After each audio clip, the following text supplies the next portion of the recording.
Welcome to Revival Town Podcast. I'm Chuck Tate. That's Andy King. Chuck Tate, are you doing all right?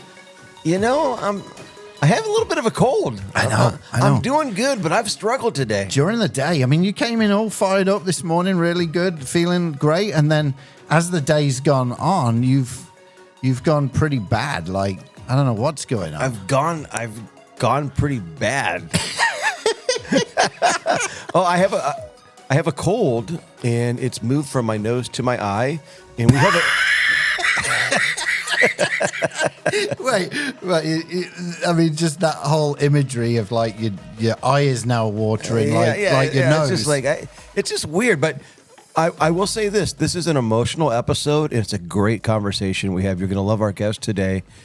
I got choked up. Yeah, you did. You know, I did. I kind of got choked up, and so here I am, still sniffling. Now, you were talking about, and people will hear this in the podcast, about a kid come up to you in your lobby.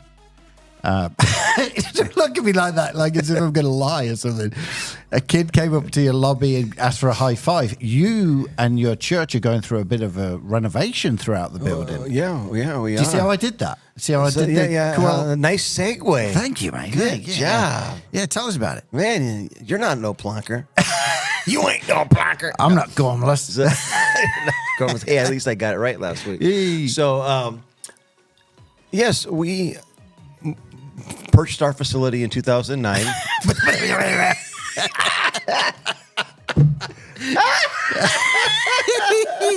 I might be gormless. Yeah. All right.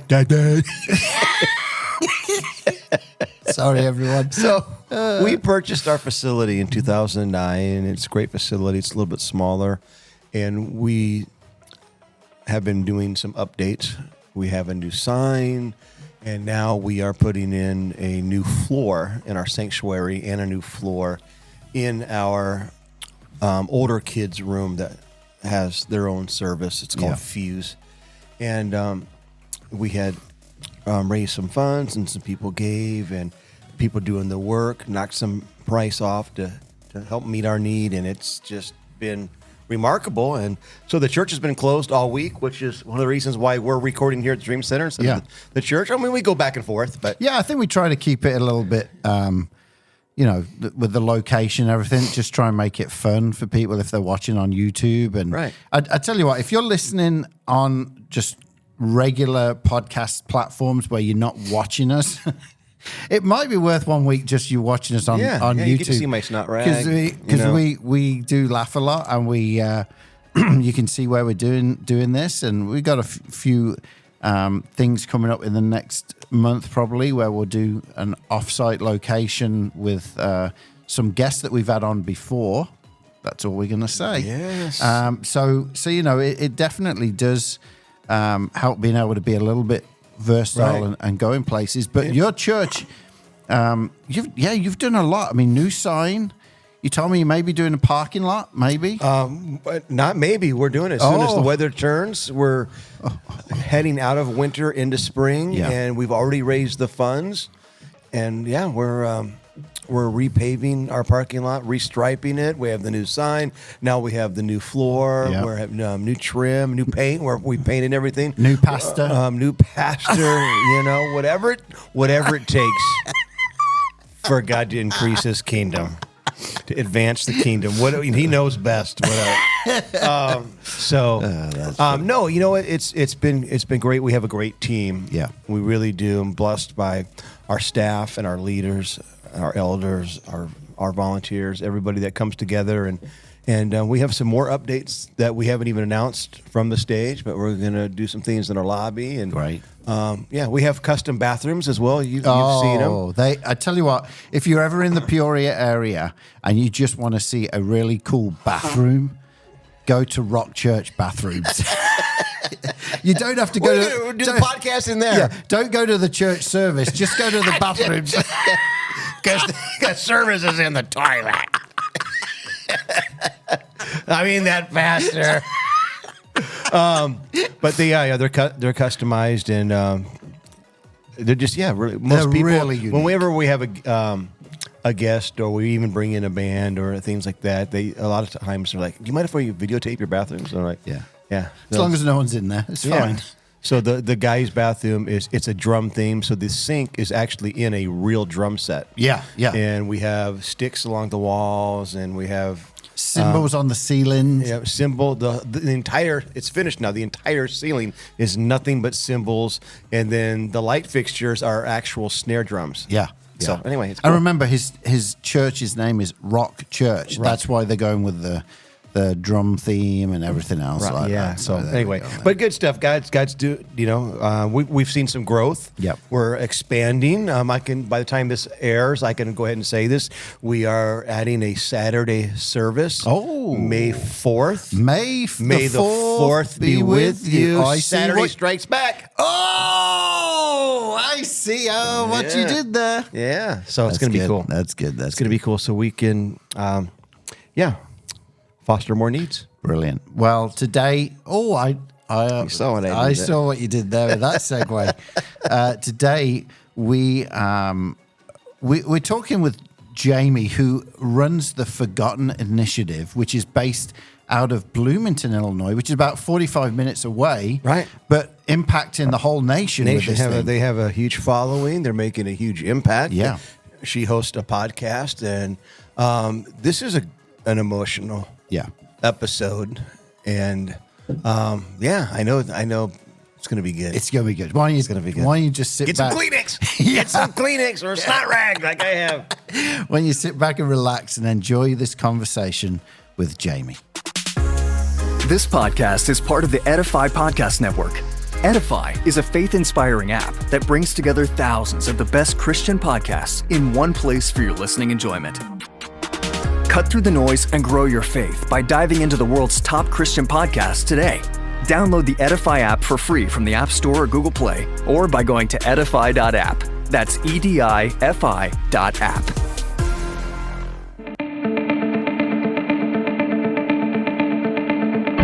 All right, everyone, it's time for another conversation on Revival Town Podcast.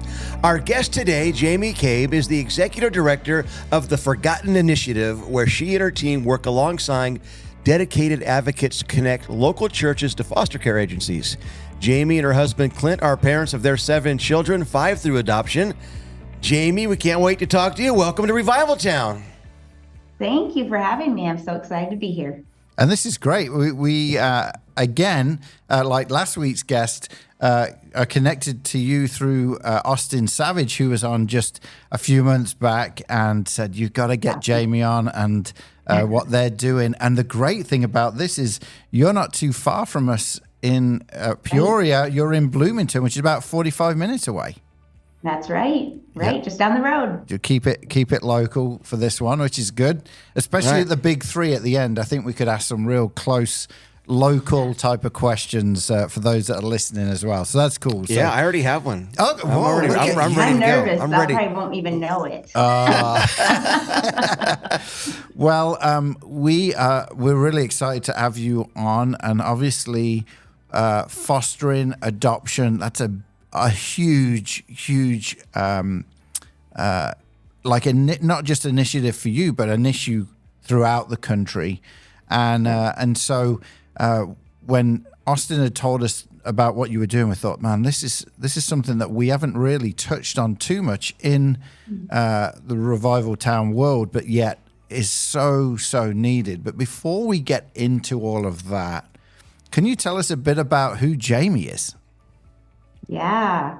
Well, I deeply love the Lord, and I enjoy my early mornings because it's time that I get to come out before the whole house is up, and I get my coffee and I get to journal, and I just get to spend my time and get refocused and reminded of what's most important. And I'm so grateful for the family God has given me. It was not our plan to adopt. However, that is something that God has it was really through awareness. We often say at the Forgotten Initiative, awareness leads to action. Yeah. And that was our story. We had 2 biological daughters and ultimately have since adopted 5. And now I would consider myself a mom of 8, actually, because our oldest daughter just got married. and we have an amazing son-in-law. Cool. So that's a little bit about me. My husband and I have been married for almost 24 years, and I'm grateful. Wow. Now, you mentioned about the adopted kids. Are they from overseas? Are they local? Tell us a Yes bit and about the yes. mix of your family. Yeah. So You saw him walking our down the kids- street. Right. Yeah. Our kids range in age from 21 down to 12. Our two oldest daughters are biological. And then we adopted our son, Hudson, from Guatemala. And then we ended up trying to adopt from the United States. And if you want later, we can get into that story of how God kind of brought our family together. But high level, we ended up becoming foster parents to 3 kids. They ended up needing to be adopted a couple years later, so we adopted them. And then we ended up going to Uganda and adopting a little guy. And that brought us to today. He was 3 when he came home, and he's 12. Wow. today. Wow. So cool. Good. And do they all get along? They all get along, and they all don't get along, just like siblings. So that's real life right there with every Yeah, it's every real life, household. but yes, they are loyal to each other, and it's funny because I was a preschool teacher in my earlier years, and so I always am coming up with like little rhymes or little, chants for the family. And so when our kids were all little, because especially when we had when we had 6 of them, they were 6, 7, and under. And so we had children 7, 5, 4, 3, 2, and 1. And so I remember going to the pool, and I'd grab onto one, and everybody hold on to the other, and we just kind of go around the pool, and I'd say, "We don't let go no matter what," and they'd repeat after me, and then I'd say, "Because we are family." And so even today, like sometimes we're just silly about it, but I'll kind of bring up that chant, and they just know it. So yes, I'd say we're fiercely loyal to each other, but also sometimes everybody does not like each other very much. That's good. That's good. And tell us about the dynamic with your older biological daughters and how that was for them when you decided that you were going to adopt or even foster care. Yeah, it has just become a culture of our family. Our oldest daughters were only 4 and 2 when we brought home our son.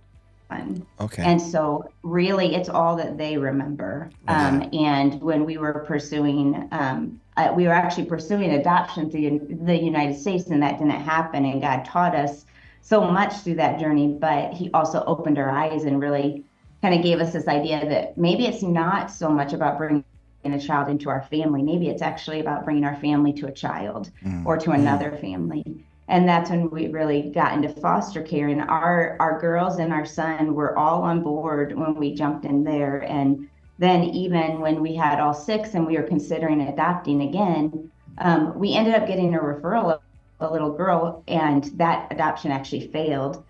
And it was very painful for all of us. We weren't able to bring her home. And so I remember going to the kids after some time that we had taken to heal and pray, and like, Lord, is this no mean no to adoption, or was this just a no in a different path? What are we supposed to do? And I remember when my husband Clint and I really felt God was saying, like, I think yes, we're still supposed to move forward. We took it to all the kids and said, what do you guys think? And unanimously they said, yeah, we do this again. And that was a cost they knew. They knew the hurt and they knew the pain, and some of them experienced it more deeply than others, and yet they were like, we have to do this. It's what we do. So it's just become part of our family culture. We just welcome people in, whether it's for a short time or a long time. We have a mat on the front door, and I'm sure I just got it from Target or something, but it's just perfect because it says, yay, you're here. Right. Oh, love that- it. Yes. That's our desire, is just to be this like welcoming, open place for people. Yeah. Well, tell us a little bit then about going from, obviously this family dynamic over the last number of years. and then to now, obviously, the organization that you run. Yeah. Where was all that in the mix? Like, had you already started fostering and adopting kids, and then it came, or did that come and it was a byproduct of that? Sure. Maybe I'll just give you just a quick version of how that came to be. So we'll go backwards in time now to when we were first considering, well, actually, really, when we first got married, adoption, foster care, starting a ministry, like none of that was on the radar. That was not in the plan. My plan was to have maybe 4 kids, 2 boys and 2 girls, neat and tidy, put them in a box. I mean, that's what it felt like to me. And God in his goodness, just made us aware of the orphan, the child in need. And I remember specifically once when our oldest daughter was just a baby, and I was listening to a radio broadcast, and on the broadcast was an adoptive family, and they were sharing their story. And when I listened, I just remember getting like this pit in my stomach, and I said to the Lord, I hope you're not trying to tell me something. And in his beautiful way, he was. But he gave us time to get used to the idea. And we started to pray and we started to get curious, and ultimately we became available. That's when we started pursuing adoption. Then, like I told you, we tried to pursue adoption. Then our eyes were open. We're like, oh, we need to do this again. And we tried to adopt from the United States. And God took us on a 2-year journey where really that just didn't happen. And in the United States, when you try to adopt, the family who wants to adopt submits like a kind of like a proposal. It's a stories of your family, just gives them information about your family that's presented to a birth mom who wants to place her child in an adoptive family. And so our book of stories, all of these things were handed to many birth moms, and we would hear about it every time. The agency would tell us, someone's looking. And every time birth mom said, no, this isn't the family for this child. No. And for me, that was just incredibly painful because I didn't understand it. I was like, God, you said adoption's a good thing, and you called us to this, and now you're saying no? Like, it doesn't make any sense. But God had a much bigger plan, and that's when he changed my perspective, like I shared with you about bringing our family to a child. But here's the point when we were waiting. We had been waiting. It was so hard with all these no's. And I remember learning about foster care and doing some research and seeing a video of a little girl who was waiting in a foster care office, and her worker was calling around many, many phone calls to find a foster home. And everybody was saying, we can't take her. No, like everybody was rejecting her is what it had to feel like for a child. And seeing that when I was at a place that I had experienced so many no's, I was hearing no about, I was a family waiting for a child. I couldn't imagine a child hearing no's waiting for a family. It broke my heart. Still does. And that's what prompted me to, I got to do something. I got to learn more. And so we only had the 3 kids at the time. I walked into DCFS, into our local foster care agency, had never been there before, did not know what to expect, had my kids in tow. And I just remember meeting a lady named Marie. And I said, hi, I'm Jami, and I just know this much, just this a little bit about foster care, and I need to know more. I didn't know this happened in my community. I didn't know.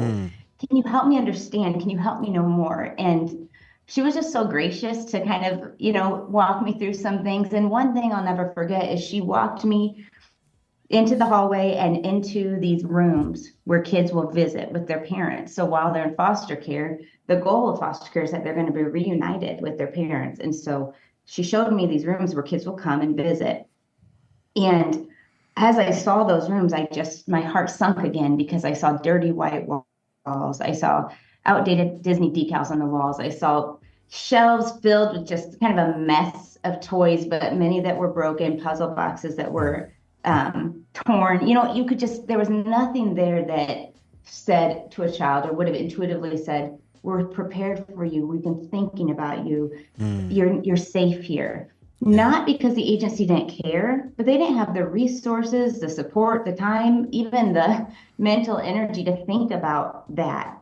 And I did at the time. God had prepared me for such a time as this. Yeah. And I just said, can I call in the church? Can we do a room makeover? This was the days of like extreme home makeovers. And I was just like, we could make this place beautiful. Certainly that would at least do something for a child to feel like here they are in a place that has been prepared for them. Right. And they said, yeah, you can do that. Are you going to pay for it? And I'd be like, sure, I'll figure it out. Like, I'm sure the church will pay, And so I just remember going on Facebook and just like really putting out the rally cry to my friends and family on Facebook, people who love the Lord, and just said, we need to support these agencies because they are doing so much work to support children.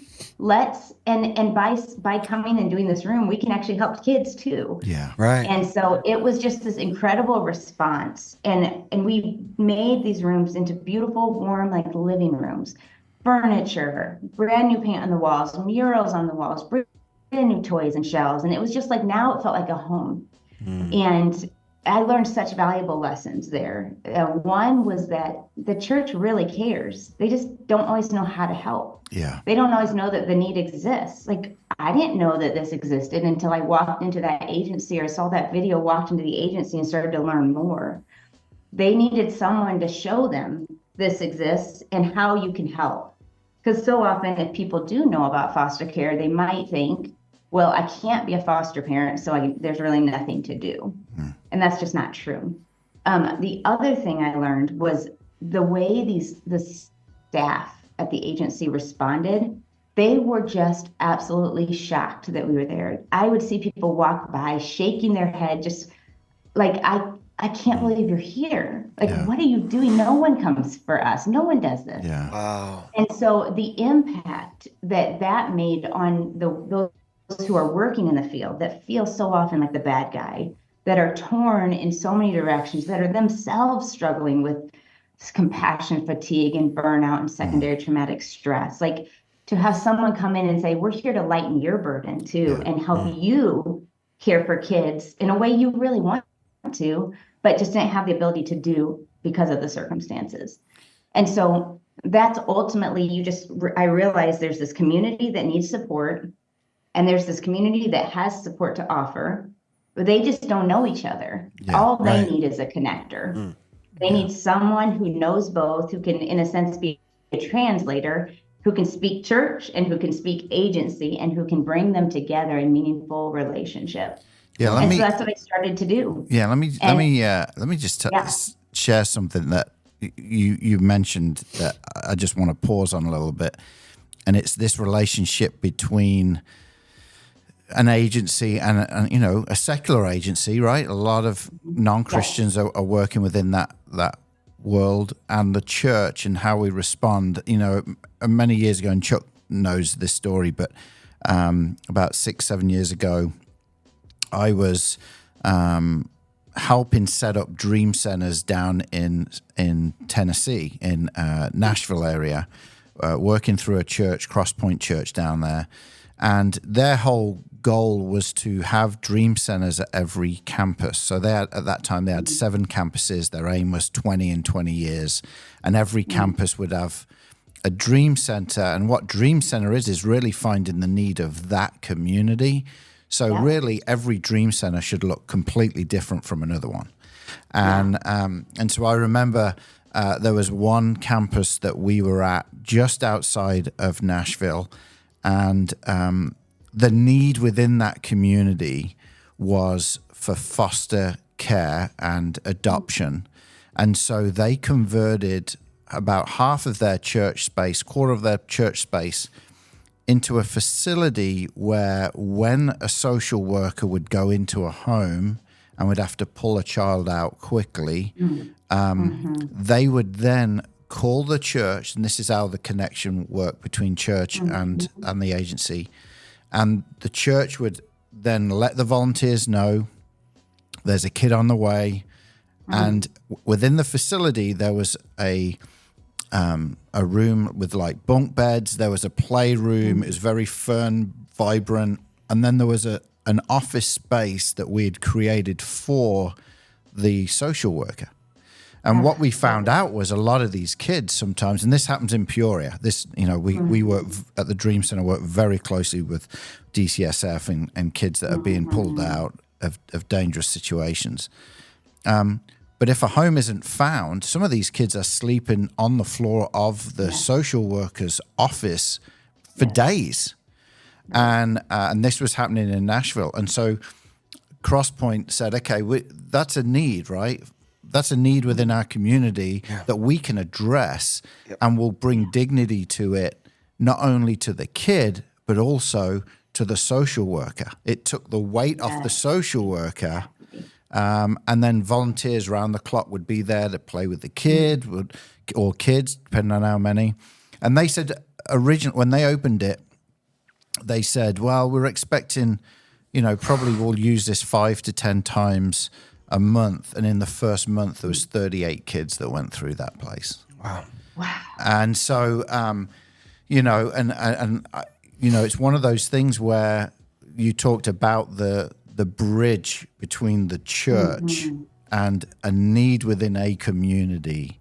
And I think if we teared back some of the other things around different cities, you would see that this is a massive need in every city. So sorry to interrupt, but that's a crucial point, I think, in what you're saying, is the relationship with the church and the social entity as well. The agency, yeah. Right. Yeah. And I love what you said. I mean, that's exactly the kind of thing that happens and that we want to see happening more and more and more. And I love that you can see the impact on how the worker, when their burden is lightened, how that's helping kids.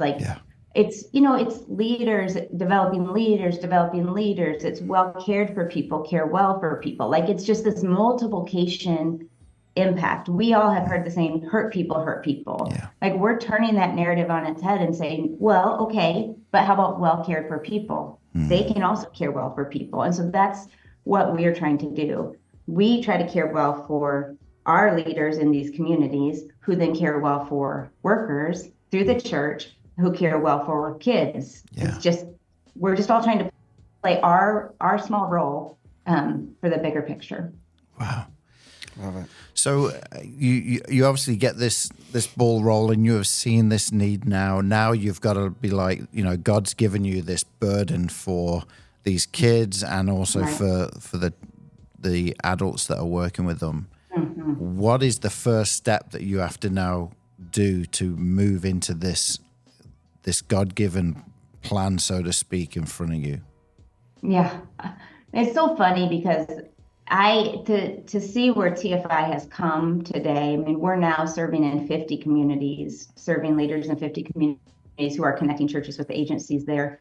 I didn't have a plan for that. I didn't have any strategic plan. Right. I just saw a need, and I just started meeting it and getting the church involved, and they started blogging about it. And these were the days of the blog. And people started to read the blog and started to reach out to me. Hey, I'm in Birmingham. I want to do what you're doing because there's a need here too. Can you help me? Wow. And I said, sure. I don't know what I'm doing, but we can do it together. Yeah.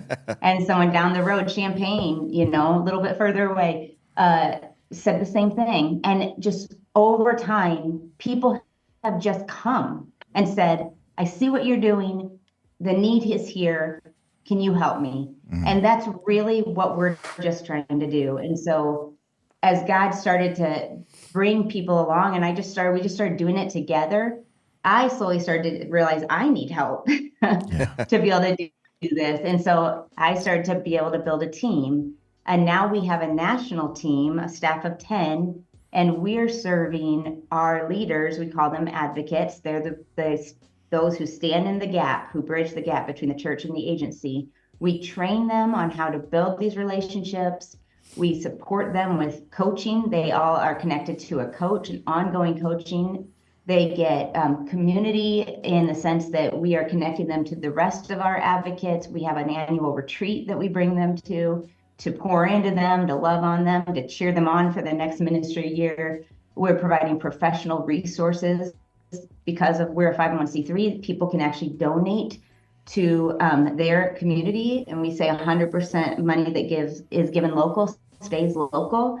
So we do all of these things, and we're also creating marketing materials and just all kinds of resources to help the church see the foster care community and engage with the foster care community. Because what we want to see is the foster care community, the agencies, the parents, the kids experiencing the love of Jesus through the church. It's God's plan is the church. So we just want to help make that happen. And we just want to keep doing that over and over and over and over until God says stop or whatever. We're just trying to be obedient and follow him. He's got the master plan. Wow, Jami, it's just remarkable what you're doing and how God has used in you. Do you have any stories that stand out that one of those stories that you have to share? Yeah, I'd say there's a couple that come to mind. I mean, there's one when I just think about the impact of a church loving on a family. So there was a little boy who was in foster care, and he was in a foster home that because of the relationship with the agency, the advocate, our local leader, was made aware that this family needed some support. And so they were able to deliver some items, rally the church, let's put together some items, deliver them to this child. This child ended up coming to the church, was able to come and participate in some of the kids' activities and just really loved the church people. Well, as happens, he was moved to a new home and a new community. And the advocate lost touch with him. And then one day there was another call from her agency who said, I have a foster child who needs a bed, just moved to a home and needs a bed. Would your church be able to help provide this bed? And again, she went to the church, rallied the troops. They were able to get a bed. The advocate was able to go with the driver and, go deliver that bed. And when they came up to the house, this little boy came running out the door. Same child, moved to a new home. They had no idea. Wow. And he said, that's my church people. It just these are the things that we don't know the whole story, right? But we get to be part of the story. Right. And to me, that spoke so deeply to that advocate to see how God was so intentionally working in this child.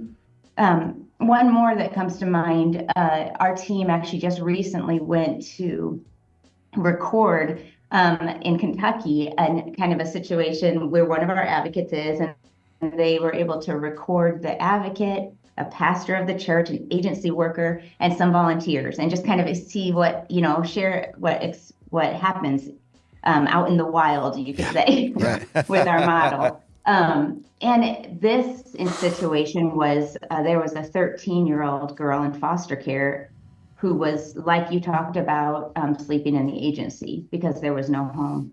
Well, it happened to be that she turned 13 while sleeping during her time when she was not in between homes. So her teenage birthday is in an agency.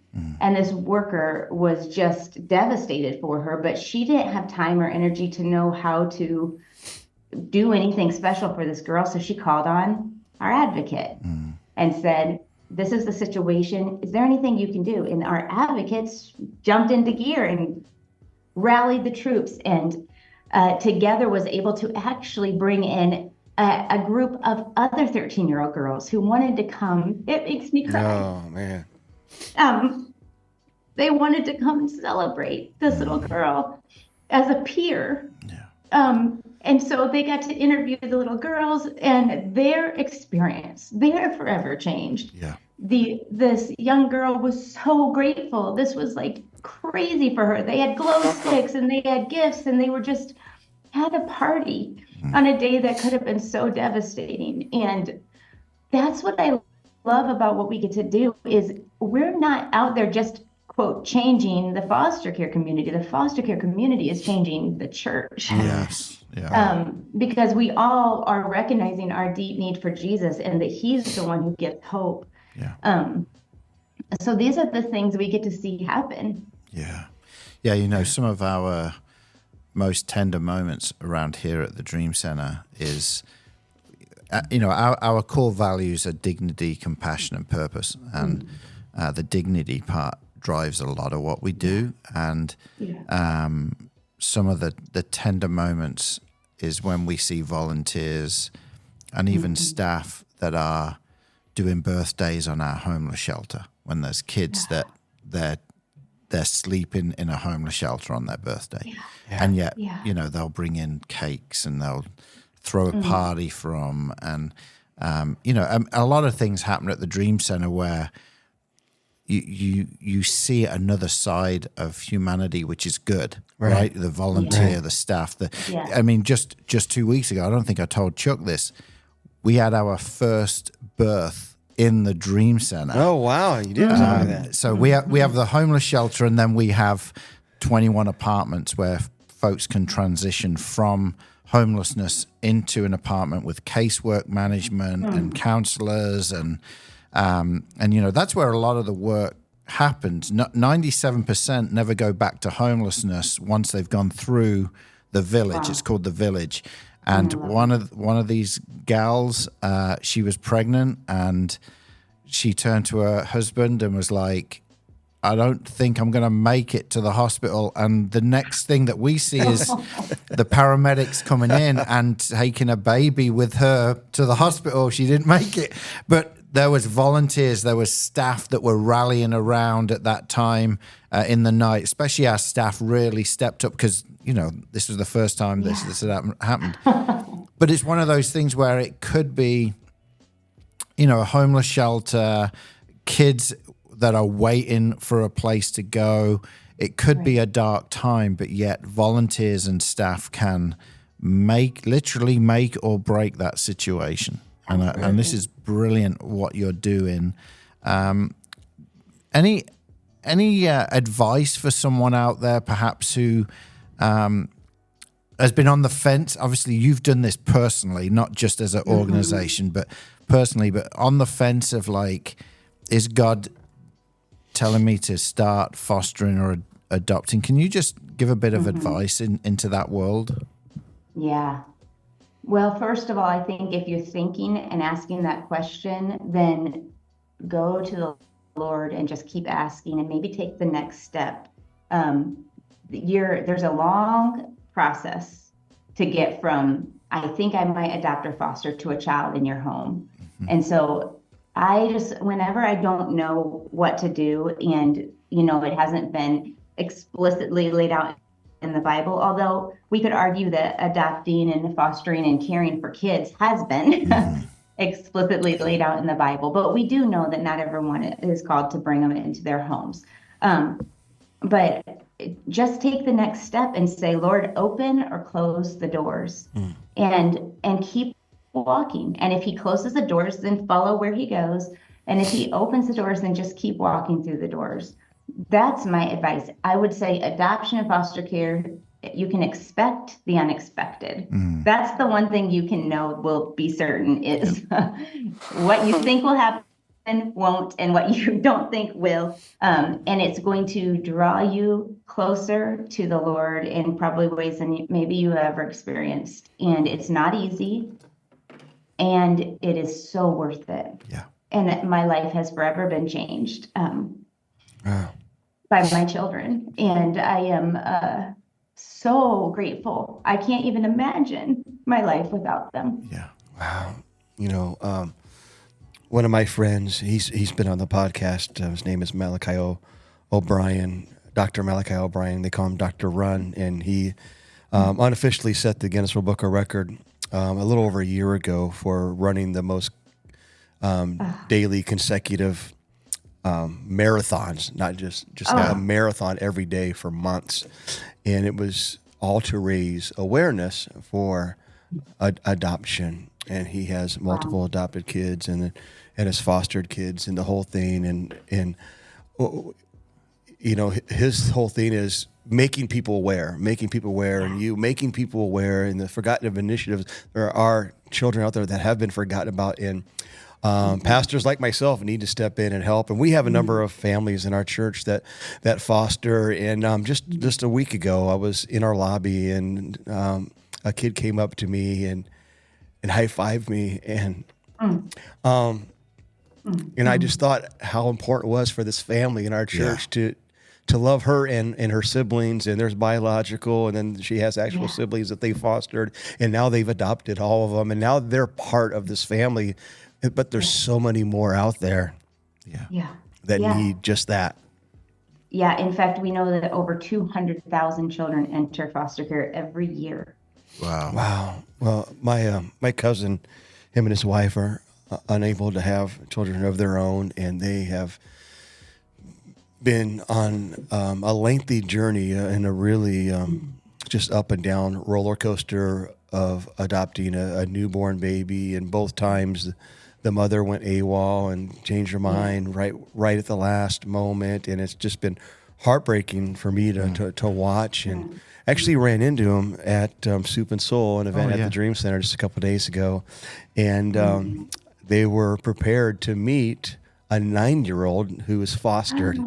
And you mentioned sometimes things happen the ways we don't expect it. And this whole time they've been thinking newborn, but now God might have a different way. Yeah. Right. Yeah. Wow. It's almost as if he knows. Yes. Yeah. As if it was the plan all along. Yeah. Well, would you, Jami, just pray for us, and especially for the listener that may be contemplating this? It may be a nudge that them just hearing this today has now got them thinking differently. And then also pray for that church leader that is wrestling with how do they help people within their church to foster and adopt, but then how do they help their local agency as well? Can you pray into that for us? You bet. So I'm praying for Chuck is what I'm That's for. right. Yeah. He needs all the prayer he can get. Yes, let's pray. Oh my goodness. Lord, thank you so much for your faithfulness and your goodness and who you are. We are just so in awe of you. Thank you for your great love and sending Jesus to come to this world to live a perfect life and then to die for our sins, Lord, and be raised again, that we can see your power and your might and that we can be saved. And Lord, help us just to be people who share your hope with others. And I just want to pray, especially right now, Lord, for those who are listening who maybe feel like I did a long time ago. They're maybe getting a pit in their stomach and they're saying, Lord, I hope you're not trying to tell me something. I pray, Lord, that they will be put their hands open to you. Lord, I know that if things went the way I wanted them, I would have missed so much. And I just pray for the listener who desires to follow you and who is scared. It's okay to be scared. I pray that they will just take the next step, lean into you. And I pray for Chuck and I pray for all the church leaders, Lord, we really do, for those who just so deeply want to see their church loving the way you love and being filled with you, Lord. We know the church is the answer for ushering in hope, for bringing awareness of you, Lord, to so many people. And I just pray for these leaders that they will have wisdom and discernment and that their eyes will be opened and that their hearts will be changed, that they will lead by example, Lord, in whatever way that means for them, that they will be obedient to you and that they will have people in their church that they can identify that maybe could be raised up to step in and to engage in this kind of work. We bring all this before you. We trust you and we want your glory. And we just pray for children who are struggling that you will bring people in their lives, Lord, so that they can see that there's more to the story than what they are experiencing right now. It's in your name we pray. Amen. Amen. Thank you. Amen.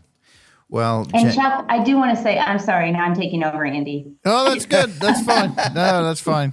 That's fine. No, we are here for the church leader. Like that is, we understand that you want to see these kind of things happening, but we understand that you don't have the time and the energy and the ability to go out and do all the research and learn all the things and be the connector and start the ministry. That's why we're here in the foster care space, is to help you identify a leader, and then we'll train the leader, we'll support that leader, we'll walk with that leader so that then your church can be involved in a way that's sustainable.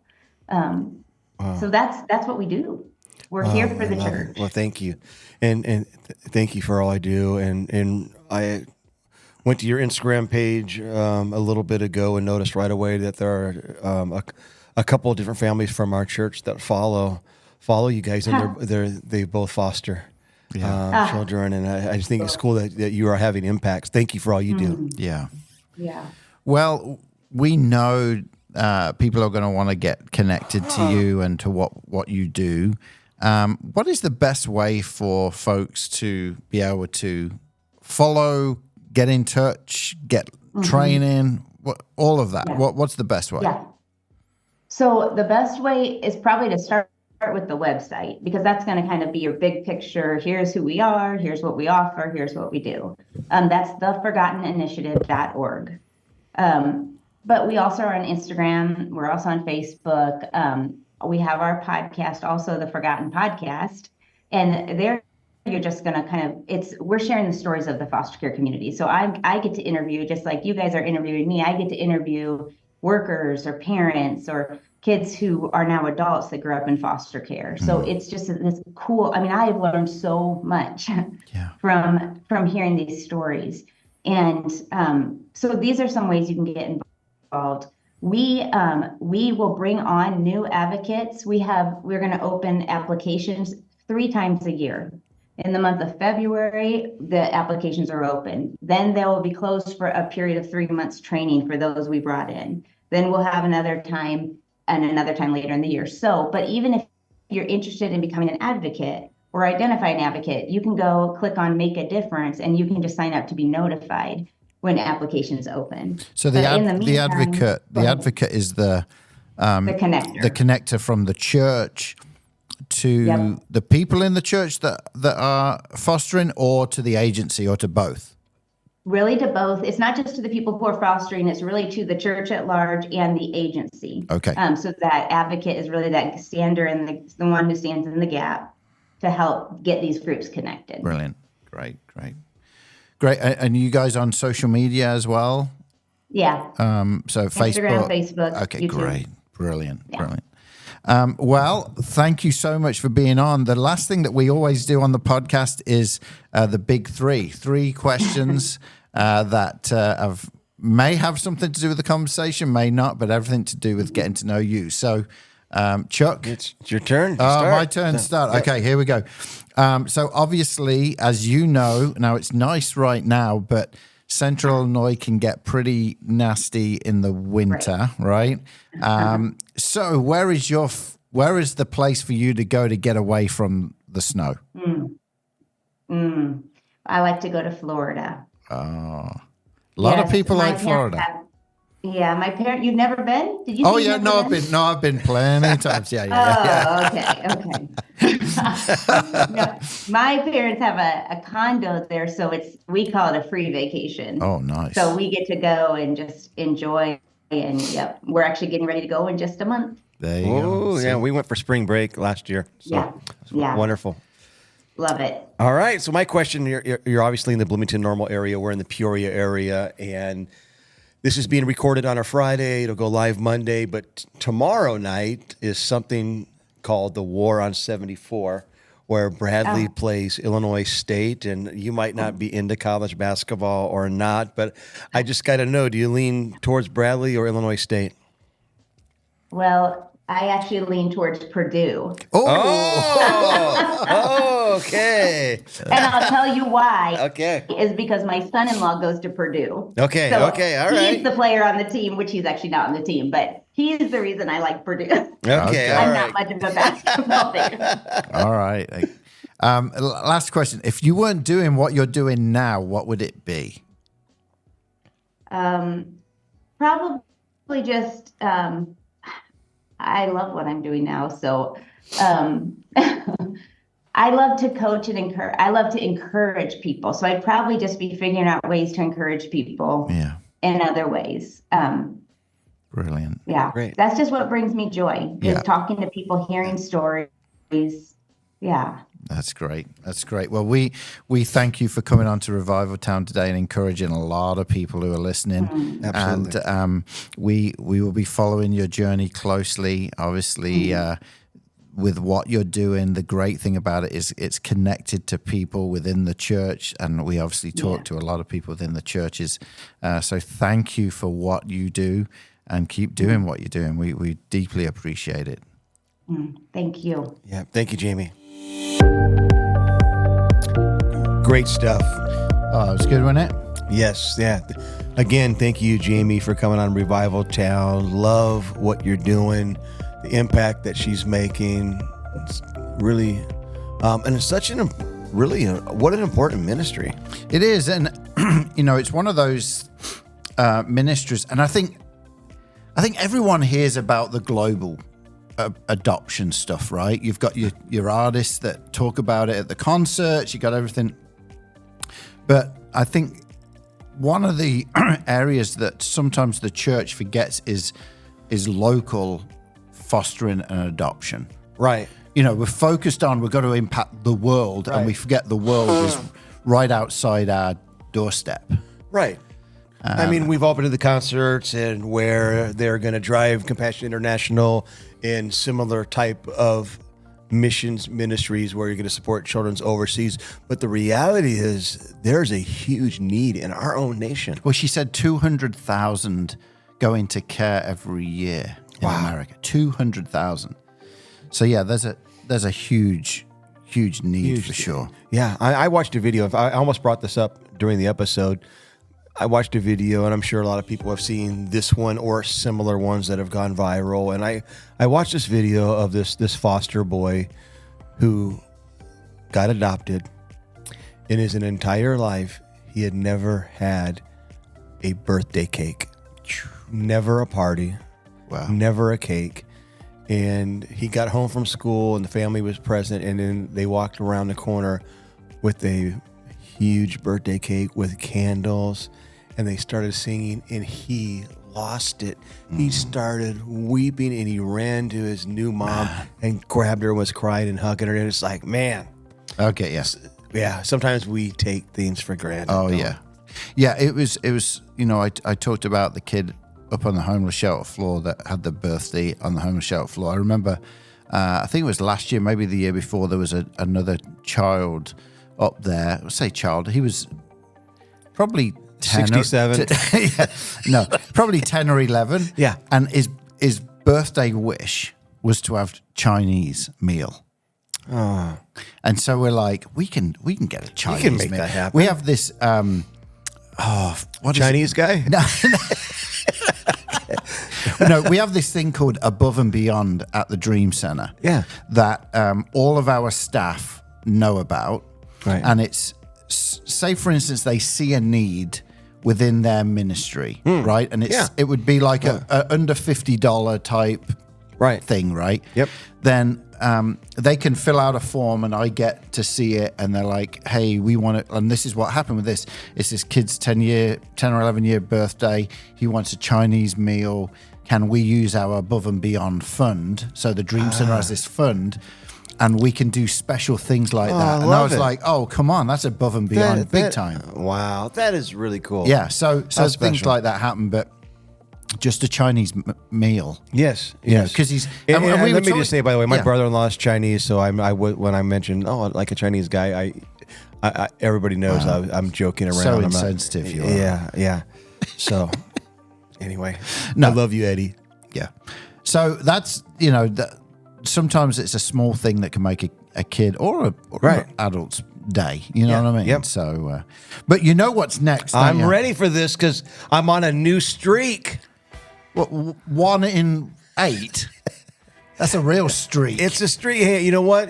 If you started out your season in soccer and you were 0-8 and then you finally won, you would say we're starting a new streak. You would? We're going on You'd a win. still You say would. You'd still say we were terrible. We need to get back up to 8-8. Well, you know what? At least I'm on a streak. Okay. All right. But I mean, if I don't get this one, then you know what? It all goes out the window. Yeah. Okay. All right. Let's see. This the room that we're in is a little bit chock-a-block. A little bit chock-a-block? Chock-a-block. Chock-a- Chock-a-block. Chock-a-block. This room's a little bit... Chock-a-block. Chock-o-block?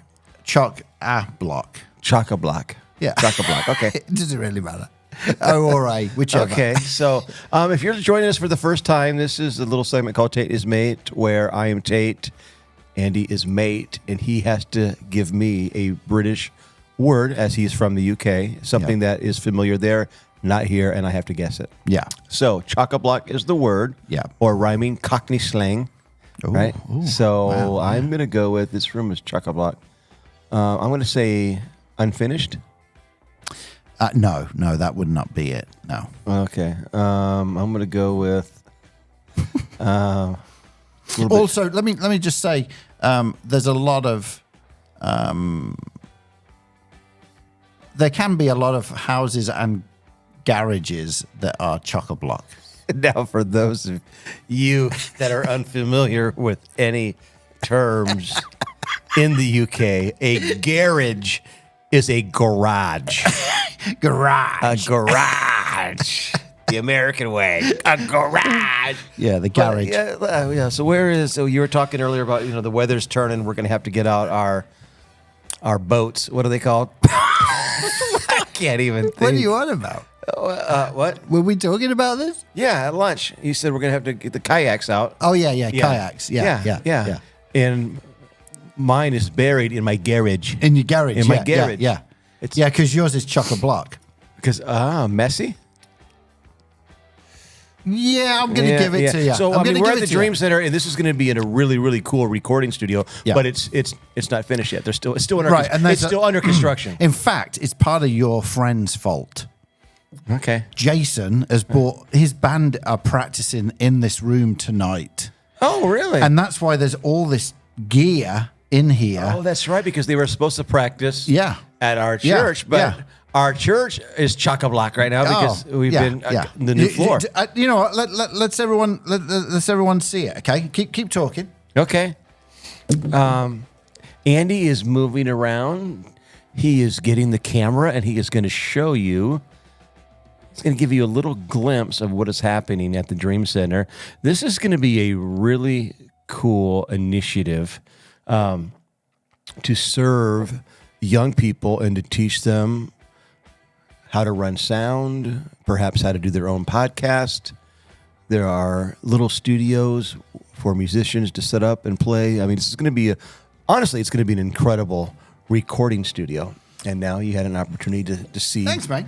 Yeah. Yeah, no, and so as you could see, there was stuff all over the place because Jason's got his stuff here, and it's chock-a-block with stuff, which means it's full, it's packed. It's a bit of a mess. Okay. Yeah. So there you go. So right on. I guess you've got two in a row. So it's 8 and 2. 8 and 2. No, 2 and 8. 2 and 8. Oh, okay. 2 and 8. 2 and 8. Yeah. Okay. All right. Yeah. Well, mate, thank you for doing this again with me. Thank you. For those that are listening, make sure you go online. I was going to wear my my Revival Town podcast T-shirt today, but instead I put my For God So Loved Peoria shirt on. I don't know if people can see that or not. From the Dream Center merch store. But I was going to wear the Revival Town shirt and all the letters have fell off.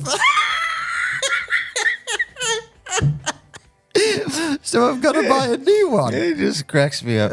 You crack me up. So there you go. So go on to Revival Town Podcast and get some merch. Yeah, and it'll be if better you're than listening, my shirt. If you're listening. Did I say that? You did. If you're not listening, Okay, no, I'm going to only address those who are not listening.